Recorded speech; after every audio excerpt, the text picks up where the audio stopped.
You got your feet on the wall, and what I want you to do is get a little closer to the wall. And when you push down in my hand, push down and feel those hamstrings kick in, okay? And lift up your pelvis a little bit. Good. Go back on down. I'll put my hands on your rib cage. Pretend like my hand is there. Take a deep breath in. Blow out the air. Raise your pelvis up. Perfect. You have that down? Mm-hmm. Okay, go back down. Do it one more time. Breathe in. Blow out. Good. Ribs come down. Back is flat. Butt's in the air. Hamstrings are on. Feel all that? Mm-hmm. Good. We're going to try to work on the inner arch a little bit more, through the center of the foot and kind of all the way down.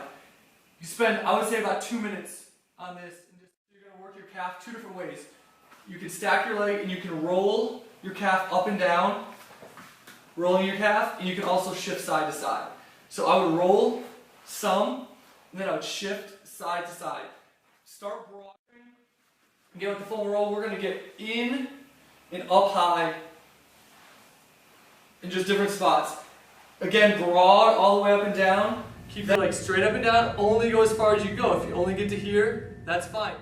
Go as far as you can control. You're probably not going to get this far. Leg up as far as you can go. If this is far, relax back down. You can put up. We want to work up to holding it for 30 or more seconds.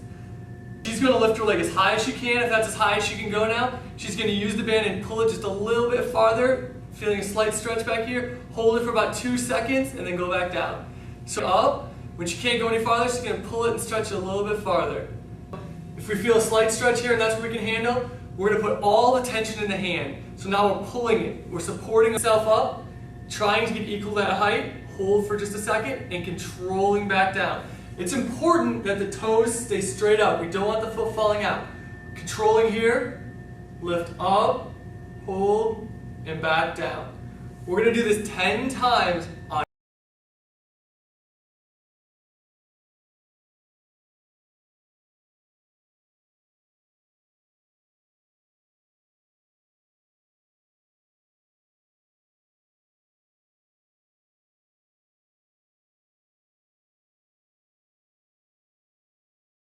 like we did before, for core assistance, for pattern activation, core assistance, we're going to kick this in.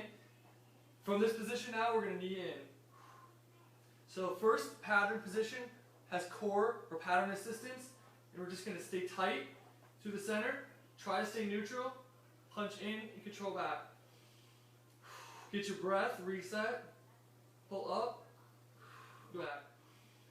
Reset the breath, resistance. Up this, have some resistance. And this is actually going to, so right here, reset, punch up. Punch up.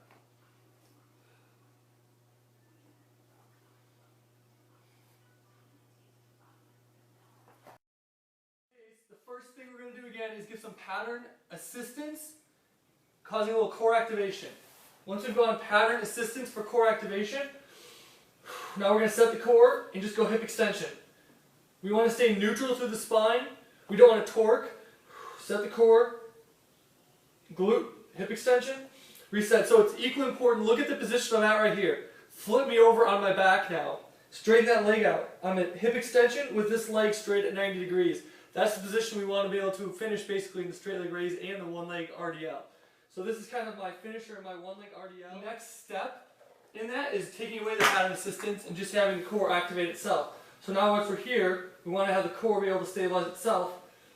It stays tight through the center as much as it needs to be and be able to stabilize the pelvis as we do it. So pattern assistance or any tubing band, we're going to grab this and put around one foot, and now we're going to go pattern resistance. So extend that hip, back through, and back. I like an actual band if you can loop it around, you get a little more stability in the foot. So here, extend and stabilize. For the setup, to set up for half kneeling, you want the base knee and the foot to be on the same line. The front foot should be roughly underneath the front hip, or the corresponding hip. Certainly not really wide like this. And if tight roping is too difficult at the beginning, offset it a little bit. Give yourself the training wheels that you need to be able to access the right movements. From here, again, knee and foot in the same line. And now, again, as you have people work on this, for those of you that are trainers or clinicians, have them tuck their shirt in so you can actively see where the belt line is. If the belt is tilted, that gives you a visual cue to help them bring that more flat. Also, from profile, if the belt is tilted downward, so in other words, you've got an anterior tilt, from here you want to help them achieve that nice level pelvis.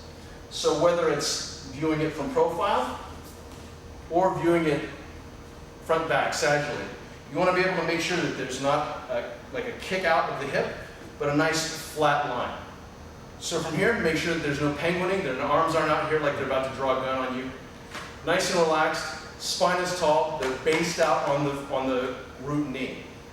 The front leg should feel loose, like you can almost detach it from the hip, and they're still going to be able to balance while still maintaining that nice level pelvis. This is the setup position for the basic half kneeling. Now for most people to be able to do this and really focus on keeping that front leg totally relaxed, if they've got tight quads or they've got some kind of lower cross syndrome, especially on one side or some sort of imbalance, you're going to turn to one side and the other and just reach out and then come back. Hands in the center. And then turn to the other side, reach out, and then come back. Each time as you do this, you're trying to keep your torso long and keep that pelvis quiet. So now from here, from the waist up, it's dynamic. From the waist down, it's static. Again, you want to really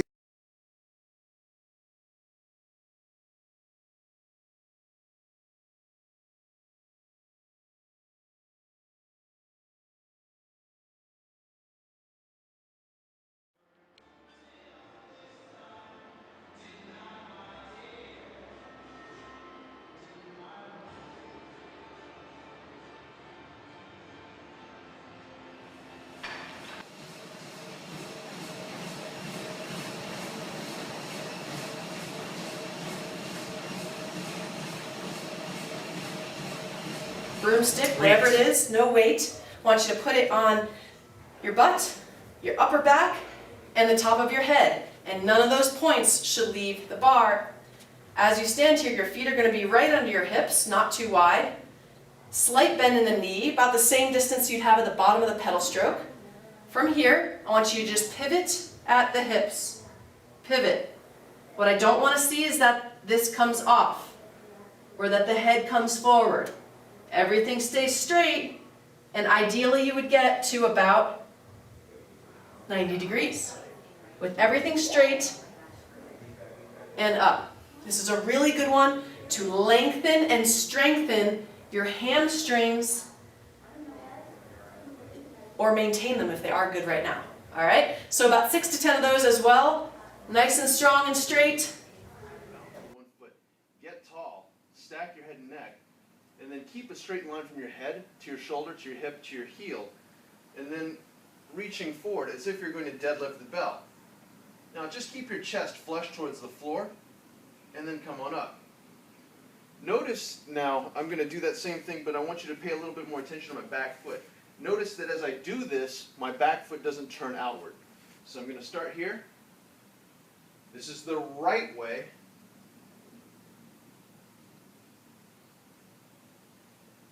And this is the not so right way.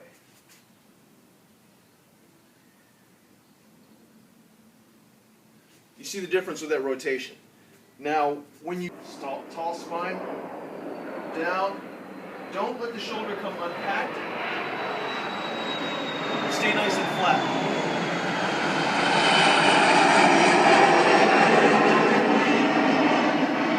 So again, for the flyby, keep the shoulders nice and flat. Reach down, tall spine, grab, find posture, feel the leg balance coming up. And there's your single leg deadlift on the way up. And the same speed, same control on the way down. All right, enjoy.